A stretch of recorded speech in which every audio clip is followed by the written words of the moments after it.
नमो बुद्धाय. जय भीम. मित्र हो, मागील भागामध्ये आपण भगवान बुद्धाने त्यांचा धम्म तृतीय खंड भाग चौथा अधम्म म्हणजे काय यामधील काल्पनिक अनुमानावर आधारलेला धम्म हा धर्मच नव्हे याचे आपण वाचन, श्रवण आणि मनन केले होते. त्याचप्रमाणे आजच्या भागामध्ये भगवान बुद्धाने त्यांचा धम्म तृतीय खंड भाग चौथा अधम्म म्हणजे काय यामधील धर्मग्रंथाचे केवळ पठण म्हणजे धर्म नव्हे याचे वाचन, श्रवण आणि मनन आपण करणार आहोत. व्हिडिओ पूर्ण पहा. 7. धर्मग्रंथाचे केवळ पठण म्हणजे धर्म नव्हे.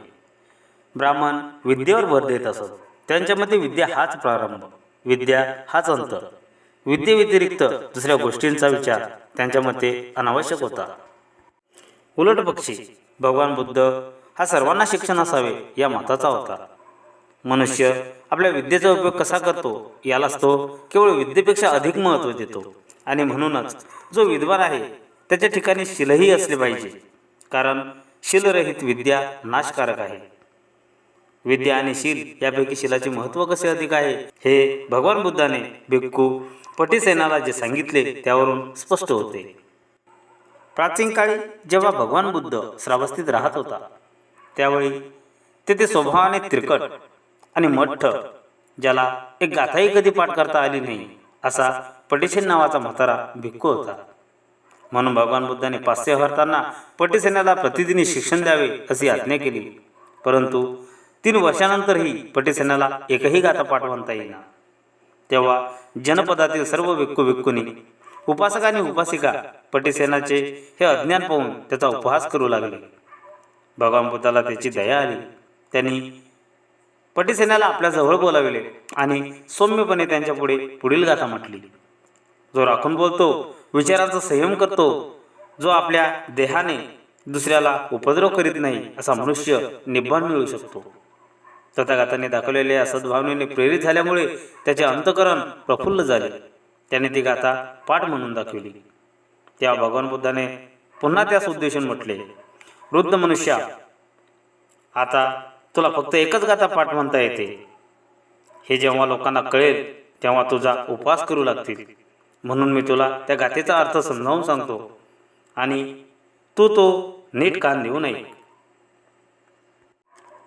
नंतर भगवान बुद्धाने 3 कायिक अकुशल कर्मे, 4 मौखिक अकुशल कर्म आणि 3 मानसिक अकुशल कर्म ज्यांच्या विनाशाने माणसाला निब्बाण साधता येते ती सांगितली. बुद्धाने केलेल्या विवेचनाचा अर्थ त्या भिक्खूंना समजला आणि लवकरच त्याला अहर्तपद प्राप्त झाले. या सुमारास एका विहारात 500 भिक्खुनी राहत होत्या. त्यांनी आपल्यापैकी एकीला भगवान बुद्धाकडे पाठवून तिच्यामार्फत बुद्धाला एक धर्मोपदेश पाठवण्याची विनंती केली. ही विनंती ऐकून भगवान बुद्धाने त्या म्हाताऱ्या पटिसेनला त्यांच्याकडे पाठवण्याचे ठरविले.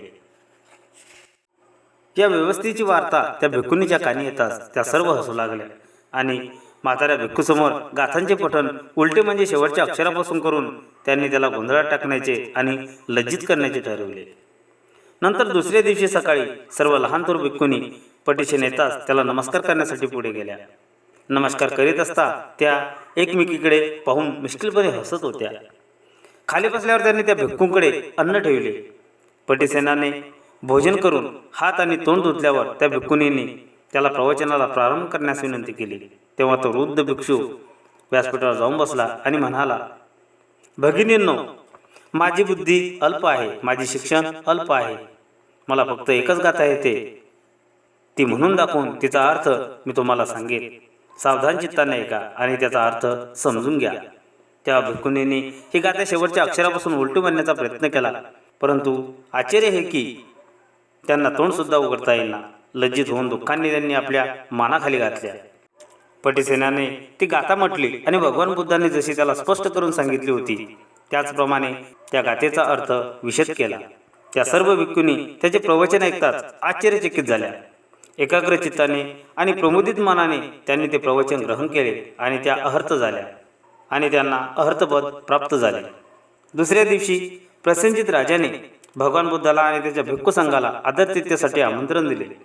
पटिसेनाची चर्या सर्व भिक्खूहून श्रेष्ठ प्रतीची आणि पवित्र दिसते हे ओळखून भगवान बुद्धाने आपले भिक्षापात्र त्याच्या हाती देऊन तो त्याच्या मागून चालू लागला. परंतु जेव्हा राजवाड्याच्या दारी आले तेव्हा पटिसेनाला ओळखणाऱ्या तेथील द्वारपालाने त्याला आत जाण्याची मनाई केली आणि म्हटले, ज्याला फक्त एकच गाता येते अशा भिक्खूंसाठी येथे आदरातिथ्याचा समारंभ नाही. चल, चालता हो आणि तुझ्या वरिष्ठांना आत येण्यासाठी जागा दे. तेव्हा पटिसेन राजवाड्याच्या द्वाराबाहेरच बसून राहिला. नंतर भगवान बुद्ध व्यासपीठावर गेला आणि तेथे त्याने हात धुतले आणि आश्चर्य हे की भिक्षापात्र धरलेला पटिसेनचा हात त्या खोलीत दिसू लागला. तेव्हा राजा आणि त्याचा प्रधान आश्चर्याने उद्गारले, अरे हा कोण? तेव्हा भगवान बुद्धाने उत्तर दिले, तो पटिसेनाचा हात आहे. त्याला नुकतीच बोधिस्थिती प्राप्त झाली आहे आणि माझ्या मागे भिक्षापात्र हाती धरण्यास मी त्याला सांगितले आहे, परंतु द्वारपालाने त्याला आत येऊ दिलेले नाही. हे भगवान बुद्धाचे शब्द ऐकल्यावर पटिसेनाला आत प्रवेश मिळाला आणि तो त्या सभेत सामील झाला. तेव्हा प्रसेनजित भगवान बुद्धाकडे वळून म्हणाला, मी तर ऐकत होतो की पटिसेन हा एक अल्पबुद्धीचा एकच गाथा जाणणारा मनुष्य आहे. मग तो प्रज्ञावान केव्हापासून झाला? त्यावर भगवान बुद्धाने उत्तर दिले, विद्या अधिक नसली तरी चालते, कारण शील ही सर्वोत्तम वस्तू आहे. ह्या पटिसेनाच्या अगदी मनोरंजात त्या गाथेचा अर्थ भरला आहे. त्याचे शरीर आणि मन ही पूर्ण शांत झाली आहे. माणसाला ज्ञान असले तरी जोपर्यंत त्याचे ज्ञानानुसार आचरण होत नाही तोपर्यंत ते ज्ञान त्यांना अधपथापासून वाचवू शकत नाही. नंतर तथागत म्हणाला, माणसाला जरी हजारो गाथा पाठ म्हणता येत असल्या तरी जोपर्यंत त्याला त्यातील ओळीचा अर्थ कळत नसेल तर त्यापेक्षा एकच गाथा जाणून तदनुसार आपल्या विचारांचा तो संयम करू शकतो तो मनुष्य श्रेष्ठ आहे. हजारो शब्द न समजता पाठ म्हणण्यात काय अर्थ आहे?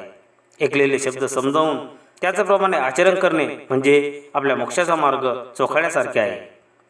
माणसाला पुष्कळशी पुस्तके पाठ येत असली तरी जोपर्यंत तो त्याचा आशय विशद करून सांगू शकत नाही तोपर्यंत त्या पठणाचा उपयोग काय? धर्माचे एकच वाक्य समजावून घेतले आणि जर त्याप्रमाणे आचरण ठेवले तर त्यायोगे सर्वोत्तम प्रज्ञेच्या मार्गाची वाटचाल होणार आहे. भगवान बुद्धाचे हे शब्द ऐकून तेथे जमलेले 200 भिक्खू, राजा, मंत्रीगण हे आनंदित झाले. मित्र, भगवान बुद्ध आणि त्यांचा धम्म तृतीय खंड भाग 4 अधम्म म्हणजे काय यामधील धर्मग्रंथाचे केवळ पठण म्हणजे धर्म नव्हे याचे आपण वाचन, श्रवण आणि मनन केले आहे. यानंतर भगवान बुद्ध आणि त्यांचा धम्म तृतीय खंड भाग 4 अधम्म म्हणजे काय यामधील धर्मपुस्तके प्रमादातीत आहेत असे मान्य म्हणजे अधर्म आहे याचे वाचन, श्रवण आणि मनन आपण नेक्स्ट व्हिडिओमध्ये करणार आहोत. म्हणून नेक्स्ट व्हिडिओ अवश्य बघा. जय भीम, जय बुद्धाय.